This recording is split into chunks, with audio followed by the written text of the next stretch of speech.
오늘 주신 하나님 말씀은 고린도전서 11장 2절에서 16절까지 말씀입니다. 한 절씩 교독하시겠습니다. 너희가 모든 일에 나를 기억하고 또 내가 너에게 전하여 준 대로 그 유전을 너희가 지킴으로 너희를 칭찬하노라. 그러나 나는 너희가 알기를 원하노니 각 남자의 머리는 그리스도요 여자의 머리는 남자요 그리스도의 머리는 하나님이시라. 모든 남자로서 머리에 무엇을 쓰고 기도나 예언을 하는 자는 그 머리를 욕되게 하는 것이요 무릇 여자로서 머리에 쓴 것을 벗고 기도나 예언을 하는 자는 그 머리를 욕되게 하는 것이니 이는 머리 민 것과 다름이 없음이니라. 만일 여자가 머리에 쓰지 않거든 깎을 것이요 만일 깎거나 미는 것이 여자에게 부끄러움이 되거든 쓸지니라. 남자는 하나님의 형상과 영광이니 그 머리에 마땅히 쓰지 않거니와 여자는 남자의 영광이니라. 남자가 여자에게서 난 것이 아니요 여자가 남자에게서 났으며 또 남자가 여자를 위하여 짐을 받지 아니하고 여자가 남자를 위하여 짐을 받은 것이니 이러므로 여자는 천사들을 인하여 권세 아래 있는 표를 그 머리 위에 둘지니라. 그러나 주 안에는 남자 없이 여자만 있지 않고 여자 없이 남자만 있지 아니하니라. 여자가 남자에게서 난 것 같이 남자도 여자로 말미암아 났으나 모든 것이 하나님에게서 나느니라. 너희는 스스로 판단하라. 여자가 쓰지 않고 하나님께 기도하는 것이 마땅하냐? 만일 남자가 긴 머리가 있으면 자기에게 욕되는 것을 본성이 너희에게 가르치지 아니하느냐? 만일 여자가 긴 머리가 있으면 자기에게 영광이 되나니 긴 머리는 쓰는 것을 대신하여 주신 영광이라. 함께 읽겠습니다. 변론하려는 태도를 가진 자가 있을지라도 우리에게나 하나님의 모든 교회에는 이런 규례가 없느냐라. 아멘.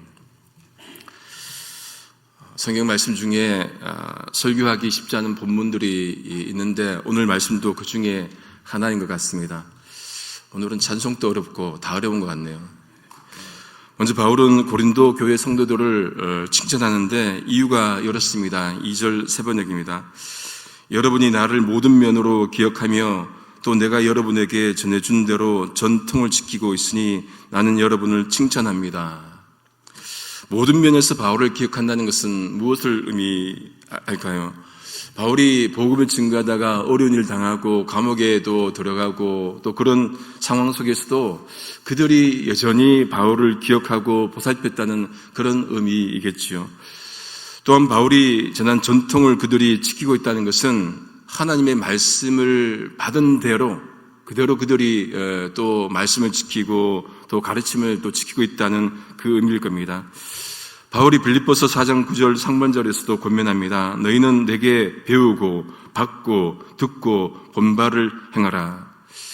이렇게 받은 것을 지키고 있으니까 바울이 보기에 그들이 굉장히 예뻐 보이는 것 아니겠습니까? 여러분, 하나님의 말씀을 받은 것을 지키고 또 따라 사는 것 가장 중요한 것이지 싶습니다. 그렇게 바울을 염려하고 기도하고 또 그 배운 것을 또 지키고 있으니까 바울에게는 큰 기쁨이었고 그러니까 바울이 그들을 칭찬하는 것이죠. 그렇게 바울이 그들의 그 전통을 이제 언급하면서 갑자기 머리에 대해서 얘기합니다. 남자의 머리, 여자의 머리, 그리스도의 머리에 대해서 언급합니다. 3절입니다. 그러나 나는 너희가 알기를 원하노니 각 남자의 머리는 그리스도요 여자의 머리는 남자요 그리스도의 머리는 하나님이시라. 남자의 머리는 그리스도다. 이 말은 남자는 그리스도의 통치와 주권과 영향력 아래에 있다는 그 말입니다.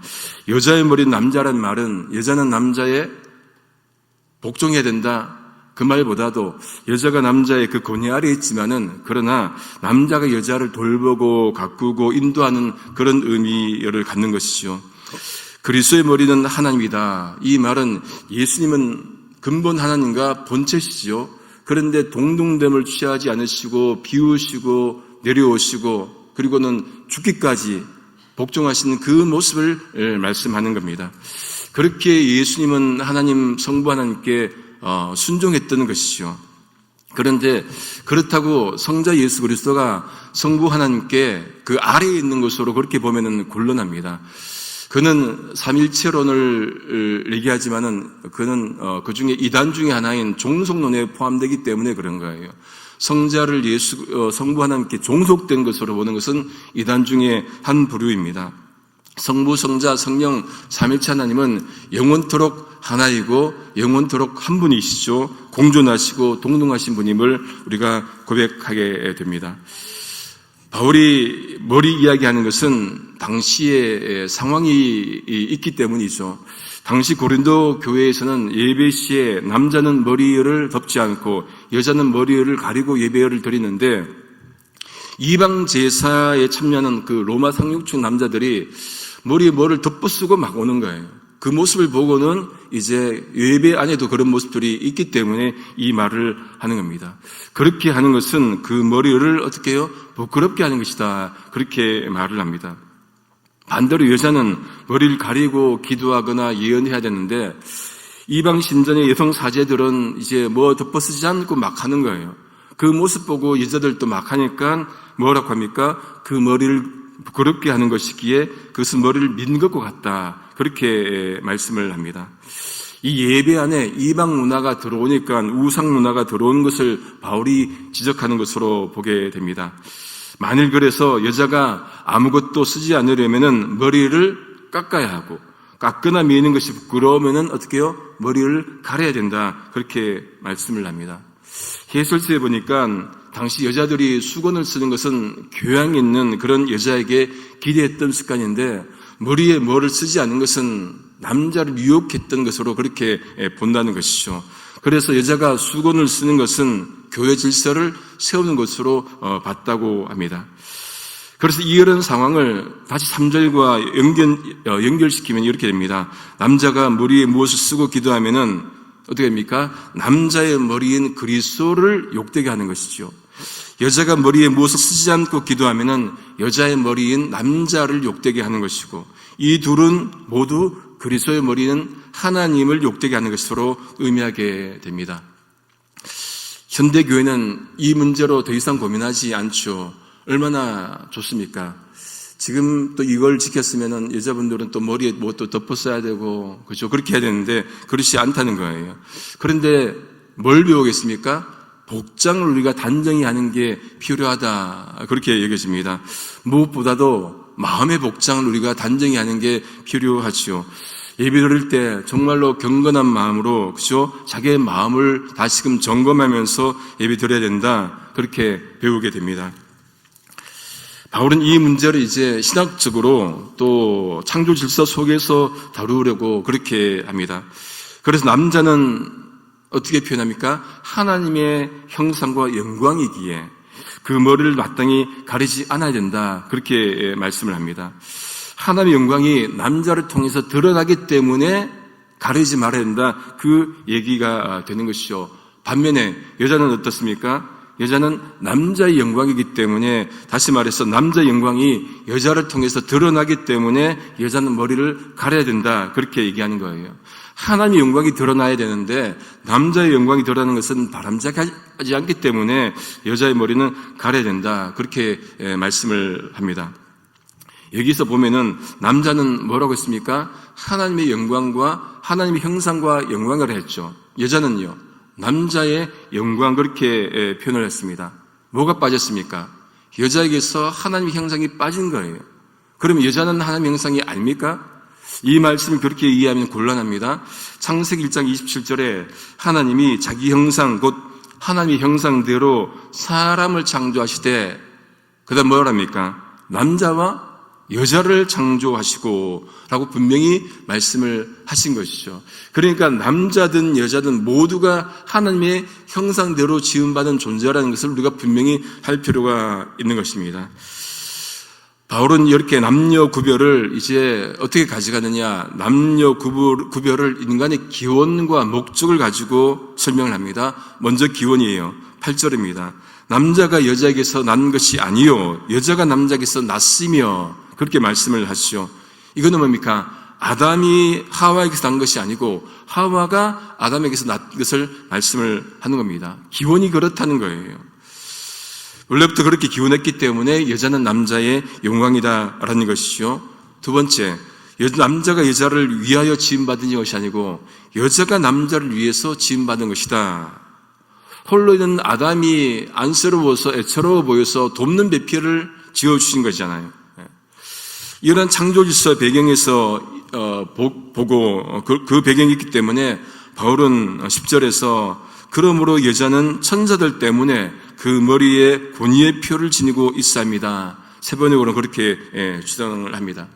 천사들은 항상 있잖아요. 누굽니까? 하나님의 증인들이죠. 예배에 참여하기 때문에 머리를 여자들은 가려야 된다. 그렇게 말씀하게 됩니다. 근데 지금까지 이렇게 말씀을 보면은 뭔가 여자분들은 좀 기분이 더 좋지 않을 것 같아요. 남자보다 좀 아래에 있는 것 같기도 하고, 보십시오. 3절에 여자의 머리는 남자라는 말이 여자 위에 남자가 있는 듯한 그 서열을 말한 것 같고, 5절에 남자가 머리에 무언가 쓰면 머리를 부끄럽게 하는 건데, 여자가 머리에 쓰지 않은 채로 기도하거나 예언하는 것은 자기 머리를 부끄럽게 하는 것이고, 6절에 여자가 머리에 아무것도 쓰지 않을 때는 머리를 깎아야 한다고, 7절에 남자는 하나님의 형상과 영광인 반면에 여자는 단지 남자의 영광이여라 하고, 8절에 남자가 여자에게서 나온 것이 아니라 여자가 남자에게서 나왔다. 이런 말씀을 보면은 언뜻 보면은 남자가 여자보다 우월한 존재로 보여집니다. 그런데 자세히 보면은 이 말씀은 창조 질서에 맞게끔 표현한 것일 뿐인 거예요. 남자 여자가 분명히 어떤 존재입니까? 평등한 존재지요. 이게 우리의 가르침, 성경의 가르침입니다. 아담이 하나님으로부터 직접 지음받았고 여자인 하와는 남자를 통해서 지음받았다는 그 사실에 기초해서 바울은 말하는 것입니다. 다시 말씀드리면은 바울은 남자는 하나님으로부터 직접 지음받았기 때문에 남자의 머리는 그리스도라 했고, 그리고 여자는 남자의 갈비뼈로 인해서 지음받았기 때문에 여자의 머리는 남자라 했던 거예요. 여기서 끝납니까? 그런데 바울이 새롭게 정립을 해줍니다. 바르게 이거를 가르쳐줘요. 바울은 남녀평등에 대해서 다시 말해주는데, 앞의 내용들에 대해서 오해를 바로잡기 위해서, 또 하나님의 뜻이 정확히 무엇인지를 바로잡기 위해서 11절을 어떻게 시작합니까? 그러나로 시작하시죠. 그러나 주 안에는 남자 없이 여자만 있지 않고 여자 없이 남자만 있지 아니하다. 그렇게 말씀을 합니다. 이 말은 앞의 내용들이 뭔가 좀 오해의 요지가 있으니까 바로 잡는 거예요. 균형을 잡아주는 그 말씀입니다. 그게 아니라 주님 안에서는 남자도 여자도 서로 없으면 존재할 수 없고 남자도 여자도 서로 떨어질 수 없다는 그 말씀을 하는 것이죠. 그렇죠. 남자는 여자가 필요하고 여자는 남자가 필요합니다. 서로 도우라고 짝을 지어준 것 아니겠습니까? 이렇게 남자 여자가 균형을 잡으면은 바로 잡아야 할 것이 분명히 있습니다. 8절 말씀을 보시면 다시 남자가 여자에게서 낳는 것이 아니라 여자가 남자에서 낳았다고 했죠. 그런데 12절 보십시오. 여자가 남자에게서 낳은 것 같이 남자도 여자로 말미암아 낳으나, 뒤에 게 맞는 거예요. 그러니까 이렇게 볼 수 있습니다. 여자가 남자에게서 낳았다. 이건 뭐를 얘기해요? 하와가 아담에게서 나온 거잖아요. 또 남자도 여자에게서 낳았다. 이건 뭡니까? 아담을 제외한 모든 남자들은 여자에게서 나온 거잖아요. 또 나올 것이고 앞으로도. 그러기에 남자 없는 여자 있을 수 없고 여자 없는 남자 있을 수 없다는 얘기입니다. 여자가 남자에게서 나왔다면 남자 또한 여자에게서 나온 것이죠. 그러기에 누가 높고 누가 낮고 이 위계질서가 없다는 것을 바울이 말하는 거예요. 그리고 바울이 12절 마지막에 어떻게 표현합니까? 모든 것이 누구에게서요? 하나님에게서 났다. 이게 본질적 초점이에요. 남자든 여자든 하나님에게서 났다. 그 말씀을 하는 것이죠. 하나님이 아담을 창조하시고 하와를 아담의 갈비뼈로 만들었다고 해서 여자가 남자보다 밑에 있고 남자가 여자보다 위에 있다. 그렇게 해석하면은 그거는 곤란합니다. 남녀 모두가 하나님으로부터 났고 모두가 하나님의 영광을 위해서 지음받은 존재라는 것을 기억해야 한다는 것이죠. 이런 균형 잡힌 이 관점에서 보면은 참 사회 구조 속에서 여자분들은 뭔가 좀 이렇게 많은 것들을 불이익을 당하는 게 많은 것 같습니다. 직장에서도 같은 위치인데도 또 올라가는 것도 한계가 있고 요즘은 모르겠습니다. 사회에서도 또 여자분들은 무시당하고 소외당하고 또 교회에서도 남자들만 장로가 되는 교단도 있죠. 여자는 안수도 못 받는 교단도 있습니다. 우리 교단은 여자도 안수받고 여자도 장로가 될 수가 있는 건데, 가정에서도 좀 이렇게 가사노동만 하고, 저도 좀 찔리지만 그런 게 좀 그죠? 있는 것 같습니다. 하나님 앞에서 모두가 평등합니다. 남자와 여자는 분명히 다른 존재임에도 불구하고 남녀 모두 하나님의 형상을 따라 지어진 평등한 존재임을 기억해야 한다는 것이죠. 서로를 바라보면 불평등할 수 있지만 하나님 바라볼 때 그렇게 해야 되는 겁니다. 다시 바울이 이 문제를 가지고 본능적으로 접근을 합니다. 14절 15절 개역개정입니다. 만일 남자에게 긴 머리가 있으면 자기에게 부끄러움이 되는 것을 본성이 너에게 가르치지 아니하느냐. 본성이 그렇다는 거예요. 만일 여자가 긴 머리가 있으면 자기에게 영광이 되나니 긴 머리는 가리는 것을 대신하여 주셨기 때문이라. 그렇게 본능적으로 남자는 머리를 기르지 말고 여자는 길게 해야 된다. 이게 맞다는 말씀을 그렇게 하는 겁니다. 바울은 이 문제를 두고 논쟁하는 사람들이 있는데 논쟁하지 말라는 것을 16절에 말씀을 합니다. 우리에게나 하나님의 모든 교회는 이런 관례가 없다. 다시 말해서 여자가 머리를 가리지 않거나 남자가 긴 머리 하는 것은 우리 전통에는 관습에는 없다. 허락하지 않은 것을 얘기를 하는 거예요. 다시 말해서 바울은 뭡니까? 기존의 전통을 지키겠다. 그 말을 하는 것이죠. 말씀을 정리합니다. 본문 말씀의 본질은 머리에 무엇인가를 쓰는지 쓰지 않는지 거기에 맞춰 있지 않습니다. 하나님 앞에서 남자든 여자든 모두가 어떤 존재요? 평등한 존재라는 것을 이제 말씀을 하는 것이죠. 그러기에 하나님의 창조의 그 목적대로 서로 섬겨주고 도와주고 그렇게 살아야 하는 것을 말씀하는 것입니다. 하나님 앞에서 모두가 평등하게 창조되었기 때문에 남자도 여자를 돕고 여자도 남자를 돕고 남자도 여자를 섬기고 여자도 남자를 섬기며 서로 도우면서 창조하신 하나님께 온전히 예배드릴 수 있는 또 영광 돌릴 수 있는 우리 모두 될 수 있기를 성부 성자 성령이신 삼위일체 하나님의 이름으로 소망합니다. 기도하시겠습니다. 하나님 있는 믿음의 백성들이 모여서 한 공동체를 만들어갈 때 말씀의 본질에 굳건히 서서 공동체를 세워갈 수 있도록 인도해 주옵소서. 하나님의 형상으로 지음받은 남녀 모두가 서로를 위하는 존재로 살게 하시고 무엇보다 하나님이 창조하신 존재들임을 잊지 말고 하나님의 영광 위에 살아도록 역사해 주옵소서. 하나님께서 교회에 세우신 교회 질서를 잘 따라서 함께 든든히 교회를 세워갈 수 있도록 성령께서 저희들을 주관하시고 도와주옵소서. 예수님의 이름으로 기도드립니다. 아멘.